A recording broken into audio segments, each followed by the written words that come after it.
أبتي كونتات معرف حموشته بمليون برغات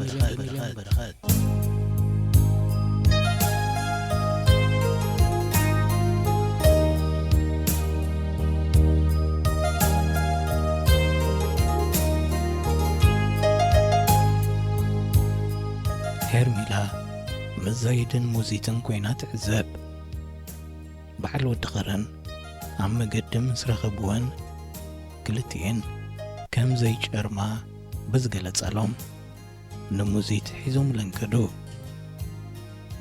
ايتاز بهالمقبي كابز السنابتن اوارح كوينو نبره اب حدا بيت بالعقاتين الوابز عززا اتمقبي دحر موائل كوينو تسمعن جزي حقا قلنا بالغربة شو هيرميلا نتبلع لتأيتات تصبيح زنبره قبع زبل سقا بفقرة أمتتو أوازب وسن قعبر بردما معرقوه إذا تعم معزا نابا فنجا كبتصح كله قنا كي تعمتو استمغرتو نمبلع أزي حريفا كاب كلو أزاني غابة تأيتات غليلا ناب أفاتيا كتحيخ كتجمبر نكلا قنا كورارمتا حجج بلا حصال لوزت أيتا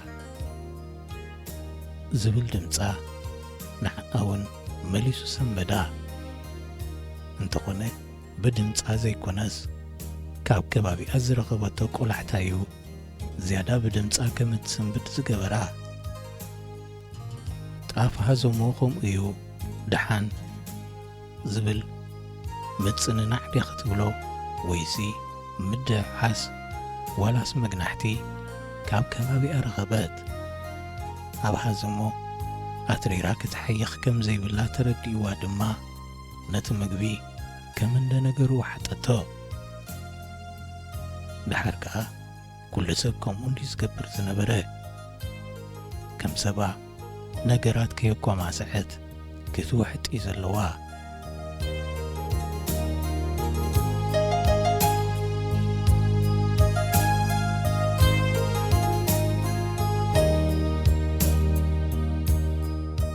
كاب تصورونا فنتتيلا بتركب ماي عقام اتبهال عد سفرو دفعنا بله هيوت نقورن ناي قبارن زمسلن نخونا متسه التي ناي حقر السبت ولوزنا برت هيوت كم حدا فولي حلفا كتريو جمرت أبز كبابي زنور إرتراويان مستقارو قروابتهم طبق زمدنا كم زنبرم تردأت بزحات كاب أتومون تواسيبهم يوم عب حزن دستان كم زتصوها وعدم ما سمعت لهجؤهم كم تنايتم تولتي أو راجع قامي زتعم جنبار تصورنا هدوء سلام زسفن غينو رخبتو بشنق دوب تقراي زنبورو حلوا بتوم ملشا زبهالو نايت كباب عطوات مقانم تسمع زبزح كبابي تصرونا مستقراوات قروابتو زنبره حونت فريسو كوينات كل حال كم زي كإلي ززارب نقيزيو أتم كلتا منقستات كوانتا تخاريو كسامنا بلبهم زملسو زين ولدتات زتصنح زمدنا كم زي تنكف تسفى زبزحو تقمط يمثل بتوسخ دما يقربو مخنياتهم قلت تسفوات أبز كبابي بدوب زبأس قداي يلن اتدوب فلتيو روبا بلسايات فلينا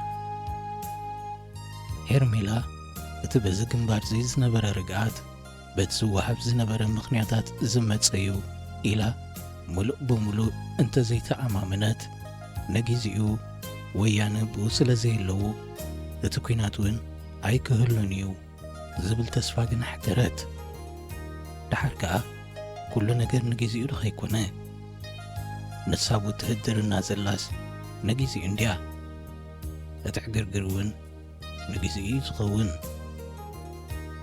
هذا كونتات الناس نحو وطراتو زفكوسه مسألة ببعد ما بزالان بسا ብቡሬ ኩናት ተጊሩ ዝብል ዕላላት ተለሚዱ ዛንታ ምስ ኮነ ወረውግእ ጠፍአ እንተኾነ ናይቶም ፖለቲከኛታት ቆይቓ መመሊሱ ስለ ዝገደደ እቲ ህድኣት ከም ዘይቕስን ግምት ኩሉ ኾነ ብመራኸቢ ብዙሓን ዝግበር ዝነበረ ኩናት መመሊሱ ተጓሃረ እቲ ሓደ ወገን ነቲ ካልእ እንታይ ዓይነት ጸማም ምዃኑ እናተገረመ ይወቕሶ ብዙሓት ኣብ ውሽጥን ወፃእን ኢትዮጵያ ዝቕመጡ ደቂ ሃገር ንመርገጺ መንግስቶም ይድግፍዎ ይረሳስንዎ በቲ ካልእ ሸነኽ ድማ ኣብ ከባቢኣ ዝነበሩ ዳርጋ ኩላቶም ነቲ ብሬድዮ መንግስቲ ኤርትራ ዝሰምዕዎዮም ዝደግሙ ማዕከናት ዜና ኤርትራ ናይ ርዝነት ዝመስል ኣቀራርባ ኣየዋፅኣናን እዩ ዝበሉ ይመስሉ ኣብቲ ናይ ጸርፊ ጾወታ ድሮ ከኣትዉ ጀሚሮም ነበሩ ሄርሜላ ሚዛናዊ ራእያ ክህልዋ ፈተነት ብፍላይ ኢትዮጵያውያን እንታይ ይብሉ እንታይ ይደልዩን ምንባሮም ክትፈልጥ ብማዕከናት ዜና ተኸታተለቶም ንሳውን ካብ ስምዒት ናጻ ክትከውን ስለ ዝበርትዓ ድማ ምግናንን ሓሶትን እናሓዋወሱ ኣቓልቦ ናይ ምስሓብ ክእለት ከም ዝነበሮም ደኣ ተገልጸላ ንማሕበረሰብ ዓለም ከም ግዳያት ኮይኖም ይቐርብዎ ኤርትራ ንሕና ኣብ ልምዓታት ኣኲርና ብዝነበርናሉ ጊዜ ወሪራትና ብልዝብ ክትገብሮ ትኽእል ናይ ደው ጉዳይ ብሓይሊ ክትፍጽሞ መሪጻ እዚ ነገራት ብሓይሊ ናይ ምቕያር ዘንባለ ድማ ክተባባዕ የብሉን መሬትና ክንመልስ ሓግዙና ዝኣመሰሉ ዘረባታት የስምዑ ንህዝቦም ድማ ካብ ቀደምካ ጅግናን ተደፊርካ ዘይትፈለጥን ሕጂ በዛ ንእሽቶ ሃገር ከመይልካ ትዋረድ ተለዓል መሬትካ ምለስ እናበሉ ስምዒታት የረሳስኑ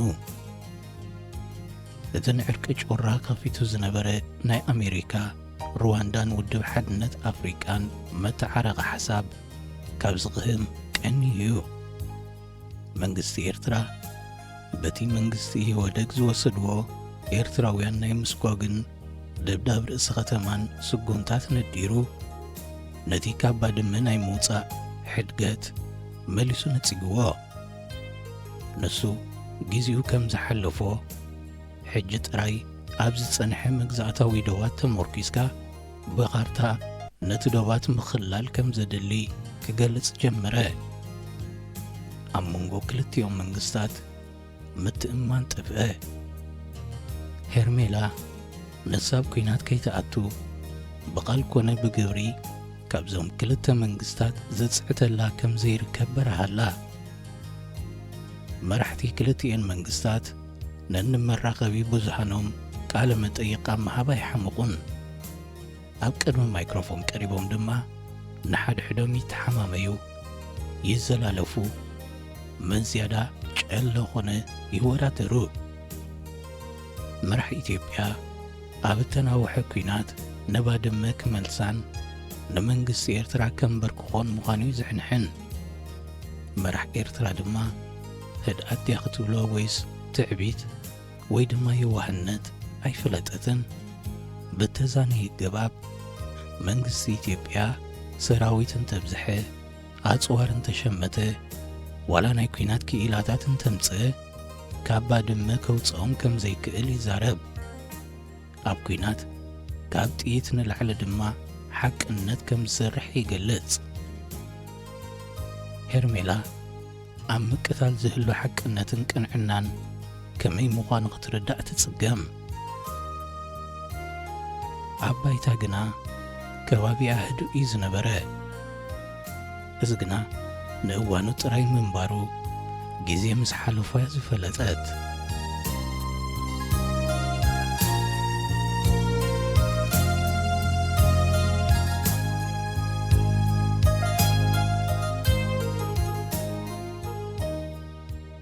ኣብቲ ንዕረፍቲ ዝመስል ዝነበረ ጊዜ ካብ ኣስመራ ተበገሱ ደረፍትን ተዋሳእትን ናብቲ ዶባት ይመጽዎም ንሳቶም እውን እናዘናግዑ ንኹናት ክዳለዉ ደኣ ጐስጐስዎም ኣብ መንጎ መንግስቲ ኢትዮጵያን መንግስቲ ኤርትራን ናይ መን ዝያዳ ንኩናት ድልው መሰለ ናይ መናወራ ጸወታት ተጀመረ መስል።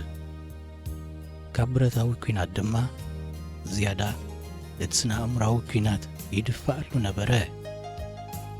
ሄርሜላ እቲ ኩነታት ብኸም ዝገባብ ክፍታሕ እትምነየሉ እዋናት እውን ውሑድ ኣይነበረን።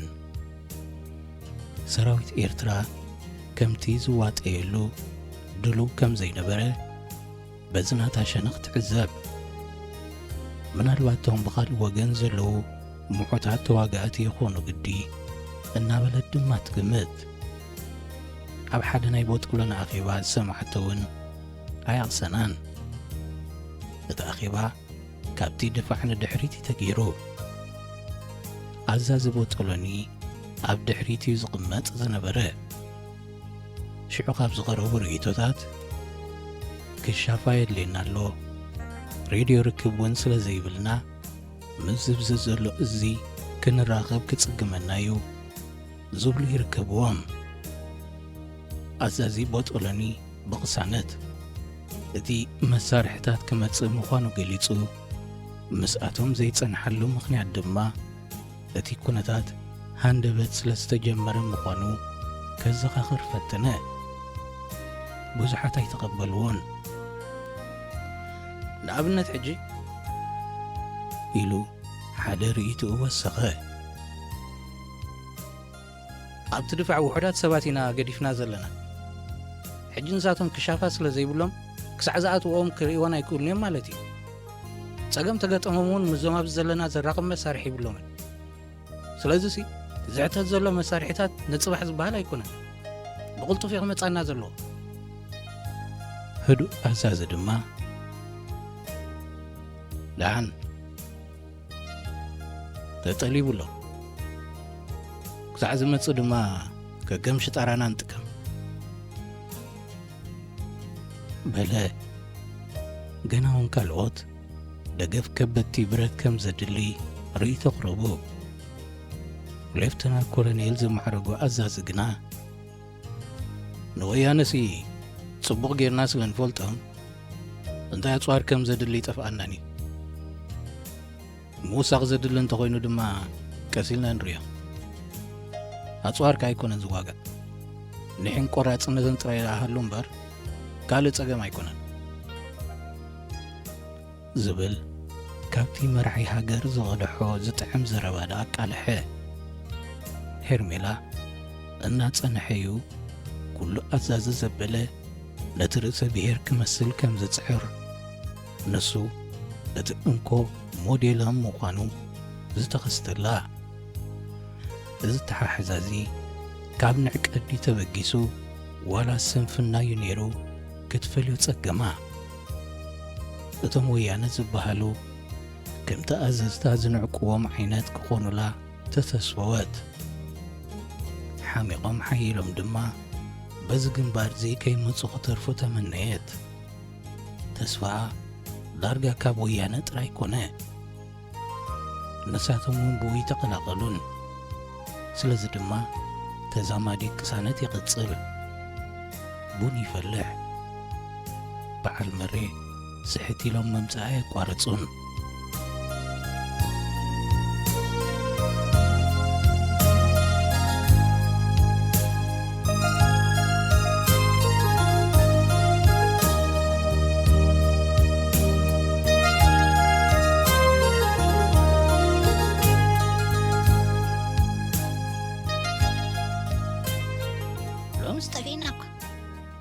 مسمر ندينا قالت زلنا وانا من انت مريتينا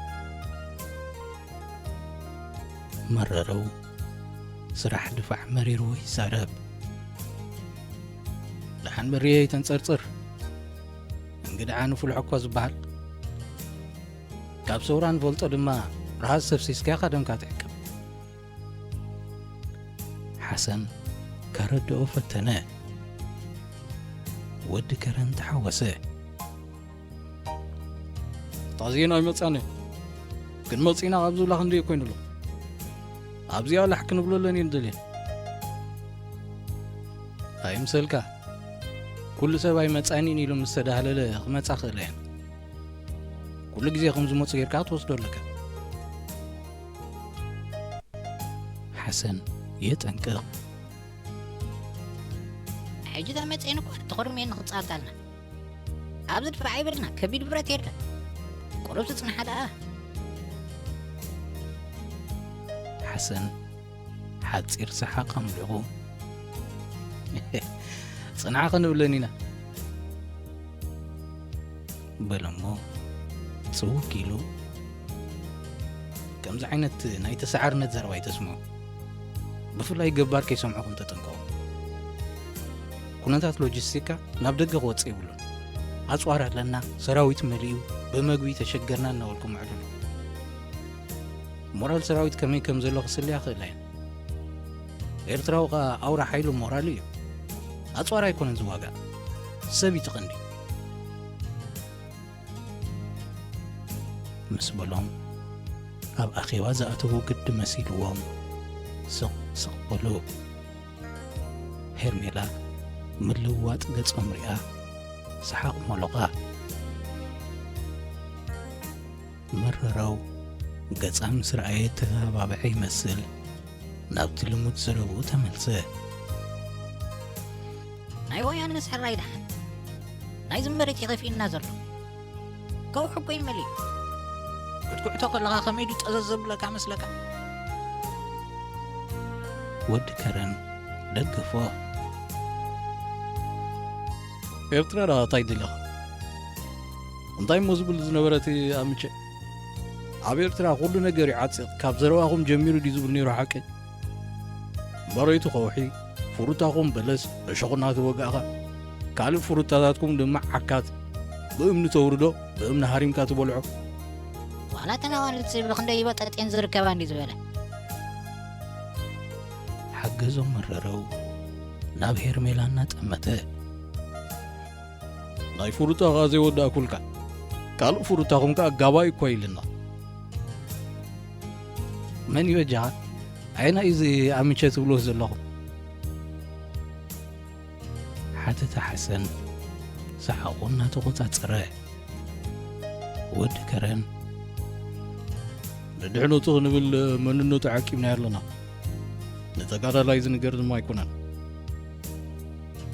በሎ ተጋዳላይ እናበልኩም ባይትፍለዩ ሄርሜላ ኣይፈተወትሎምን ንሱ ቕሪቡ ይፃወቶም ነሳቶም ድማ ከምኡ እናበሉ ከዘኻኽርዎ ኣብ ገጽ ሓሰን ግና ቁራይ ረኣየትን ኣብ ፀወታ ደረት ኣልቦ ናጽነት እዩ ዝእወጅ ገረምባ እንስኽሲ ነዚ ተነጊና ጽባሕ ንጎ ንራዳዳ ኢሎ ክፈልዮ ደለኺ ሽዑብ ኣኼባ ኣብዚኣ ሓንሳ ኣነቐፌታ ኣለሃኒ ምስ በለ እንታይ ንገብር ዞቕዳ በሊ ነዚኣ ዘምስ ንግጥሞም ኢና ሓሰን ብዘይ መልሲ ይስሕቕ መረረው ሓድሽ ኣርእስቲ ኸፈተ ስማዕ ኣባ እንታይ ዳ እዮም ዋይ ክሳይ ክብሉና ጀሚሮም ዘለዉ ጠፊዩካ ዶዚ ወዲ ከረን ኣተዎ ከሽክላና ደልየን እየን ክንወርሰን ተጋደልቲ ክገብራና እንስኻትክን እናበለ ይስሕቆም ሓሰን ሕጂ ተጋደልቲ ምዃን ግን መዓዝ ተሪፍክን ኖ ተጋደልቲ ዳ ዘይብሉና ው ወርሳይዳ ክጀሃሩ ደልዮም እምበር ከምኦም ተኾይንና ከምኦም ንኸውም ፅፅርቢ ኻቦም ጥረዲ ዝውረስ ናትና ፅቡቕ ከይብልና እንዲ ኣገልገልቲ ወይ ሃገራውያን ዘይብሉና እስክሕራይ ኣገልግሎት ተደልያ ዳ ወያነ አገልግል ኢሎም ጽውዑ ኣለዎ እንዶ ኢሉ ወሰሓቐ ሓሰን ሄርሜላ እውን ኣብ ጎኒ ሓሰን ንምዃን መሪ ሕጅስ ናይ ባሕቂ መረሮ ኮንካ በለቶ ዋርሳይ ተባሃልካ ተጋዳላይ ዋላ ሃገራዊ እንታይ ለውጥ ምጻልካ ንዓኻ ዳ መንኮም ኢሉ ኸይጽዋዕካ እዩ መረረው እንዲኻ እናሰሓቑ ዕምበባ ቀበለቶም።